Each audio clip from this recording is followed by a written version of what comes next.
苦楚至赞第4章，天堂变地府第10集。宝慧相信人与人之间的奇妙关联是造物主的安排。林浩恩在信中用英文挑明他仍单身，一直把他深藏在心。读了信才明白，林浩恩从杨若欣得到他的地址。杨若欣是杨淑英的姑姑。2年前，宝慧去杭州时，在湖山堂杨淑英婚礼上救场当过伴娘。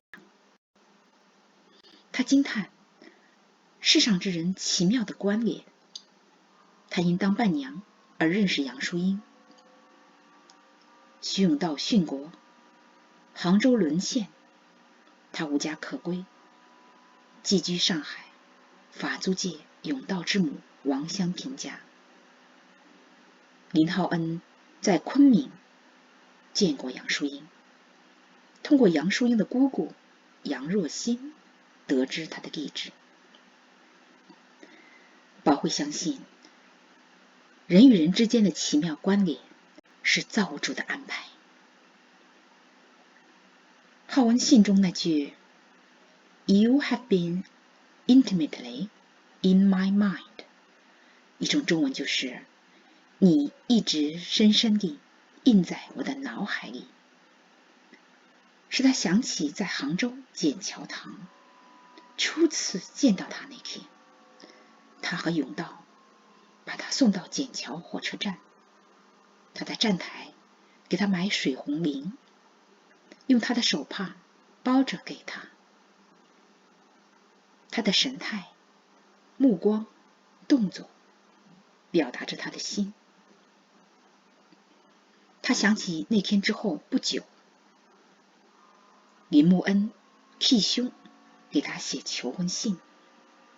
当时他正沉浸在与永道初恋的甜美中，被永道的中西合璧求婚信打动。慕恩代兄求婚那封信只在他心里掀起一丝涟漪，很快便消散。他想起在杭州广安医院见浩恩那天，是他从上海来工作，正与他来探视病人。他陪他在医院报到，领宿舍钥匙，又帮他把行李拆开，安顿房间，铺好被褥，带他去观潮楼晚餐。当时他只把他的帮助看成绅士之举，别无意义。即便他有意，他心里也装不下徐永道之外其他的人。看到这封信，他才想起杭州沦陷不久，收到他一封经多人转交的信，因邮政中断，他无法回信，也因当时他忙于救治伤兵难民，每天在疲劳压力中度过，也不记得回信这事。宝慧想着该怎样处理这封信。香萍站在门口问宝慧，谁来的信啊？妈，是一个杭州的熟人，刚从武汉逃到昆明。香萍见他对这封信并不上心，没再多问。宝慧一字未提，发信人是中学女同学的哥哥，怕香萍多心。他知道王香萍的心思是想让她嫁到上海的人家。王香萍提过多次要她嫁人，趁年轻找个好人家，生几个孩子，并提醒她再不嫁就嫁不出去了。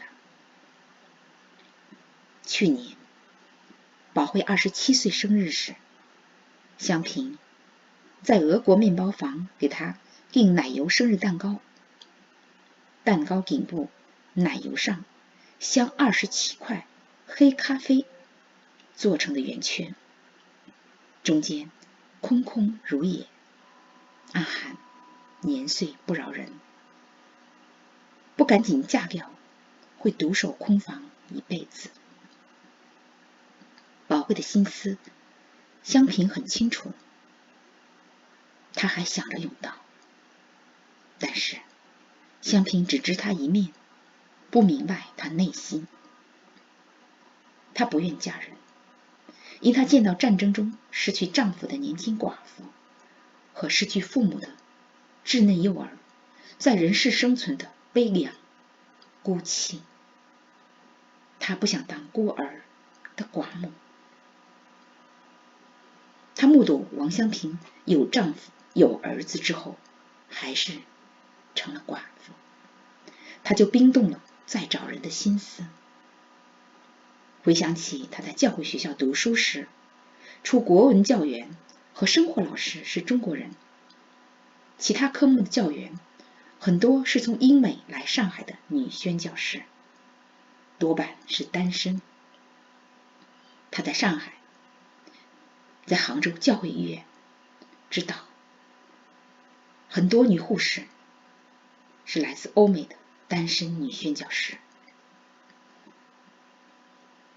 她在美国留学时接触过几位从中国返乡的美国女宣教师，她们大多终生单身。宝慧从心里敬佩终生单身的女宣教师，她们大多从未谈过恋爱，一生为主做工。从杭州回上海不久，宝慧内心几番思量征战，发觉余生平安度过实属不易，便立定心志，终生不嫁。他想，地上时日如白驹过隙，不久可在天上与甬道相聚。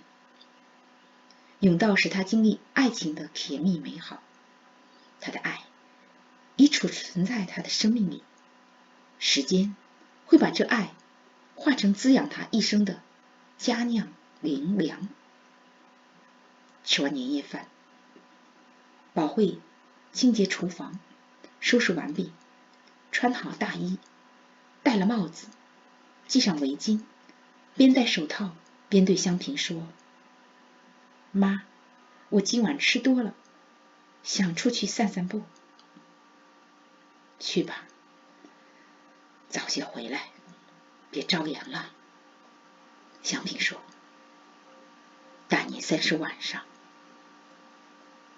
路人比平时少，除偶尔的鞭炮声，街区静谧清冷。宝慧走在梧桐树林林立的人行道，寒风吹过，心生凄凉。去年此时，他在沦陷的杭州，在广爱医院日夜奔忙，让忙碌冲淡失去未婚夫的痛苦。在肢体残缺、声音叫喊的伤兵和被日军凌辱致残的妇女组成的悲惨世界里工作。他常对自己说：严宝慧，你算是遭难者里的幸运儿，不能悲伤下去，尽力帮助这些遭受更大痛苦的人吧。如今在他的工作环境里看不见悲惨世界，但他心里的苦楚还在，忧伤还在。宝慧是执着的人，不轻易动感情，一旦爱上谁，再难移情别恋。但浩恩这封来信还是在他心里撩起一丝涟漪。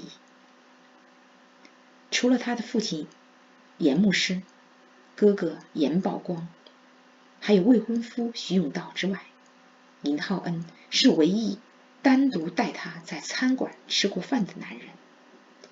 那时他刚到杭州广安医院报到，正遇上林浩恩，他就帮他搬行李，收拾宿舍之后请他晚餐。他注意到林浩恩在信中用英文挑明他仍单身，一直把他深藏在心。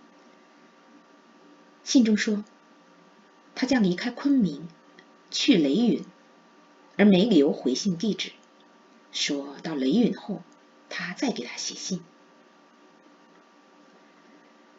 他写信又怎样？我会爱上他吗？爱上他又怎样？他远在云南，我在数千里外的上海。宝慧想起来，又愁起来。忽然他鼻尖感到冰凉，几片雪花落在脸上。下雪了，雪的凉使他的愁稍降。这时听到心里有声音说，你又在预知明天的烦恼，你能掌管明天吗？该回家休息了，明日之事明日再想吧。今天就到这里了，感谢各位收听、收看、订阅。